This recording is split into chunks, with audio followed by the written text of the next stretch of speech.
According to Donald Burton, Cospita Britannica, art criticism is the analysis and evaluation of works of art. More subtly, art criticism is often tied to theory. It is interpreted involving the effort to understand a particular work of art from a theoretical perspective and to establish its significance in the history of art.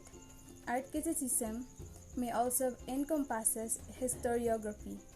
While art history is often spoken as an objective field, art historians' own preference cannot always be separated from their judgment and choices of emphasis, and this makes art historical, narrative, or a subtler form of art criticism.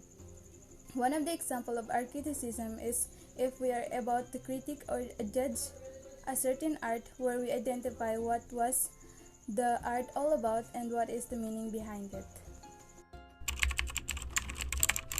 Action painting has become synonymous with the gestural painting of artists as diverse as Jackson Pollock, Wilhelm de Kooning, and Franz Kleen. The Art Story Foundation stated that most typically, the action of action painting is associated with how the artist puts paint on the canvas. The abstract expressionists were not using tiny brushes and delicately putting paint on the canvas. Thus, gestural painters often use large brushes to make sweeping strokes across the canvas, and it is one of the actions of that gesture of moving not just one hand but oftentimes one's entire arms that came to define action painting in the popular imagination. The paint stroke is read as the index of the artist's movement. In conclusion, the gesture on the canvas is the movement of the painter's hands on his or her whole body while he was painting. According to what I've searched, the artist trying to define success for themselves may want to have shows, critical reviews, recognition, and even sales, but in reality, success for most artists already exists by the mere fact that they have acknowledged that they are artists with the ability to create an original artworks.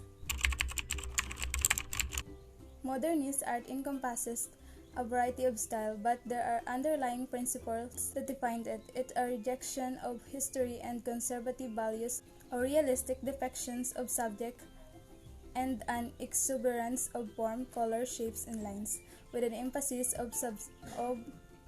on abstraction. Some of its benefits are we are able to express ourselves through arts. Expressions like this can let us draw on our unique emotions, thoughts, and experience to communicate. A person's art is part of the world seen through their eyes when they are studying it. It also helps us to be creative to the way that we are letting the rest of the world into our imaginary world.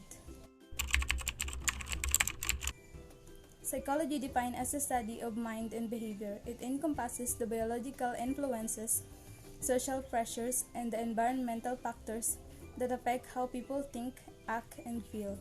The role of psychology to the study of art appreciation is that it helps the individual or the artist to use his creative mind and skills to produce a wonderful artworks. As we all know that psychology has a broad scope which contribute to improving our understanding of why we do that certain thing, as well as understanding the different factors that can impact the human mind and behavior, improving ergonomics to improve product design, creating safer and more efficient workspace. This all can help to every individual who's studying art appreciation, especially to motivate them to achieve their goals in improving their productivity, skills, and creativity as an individual.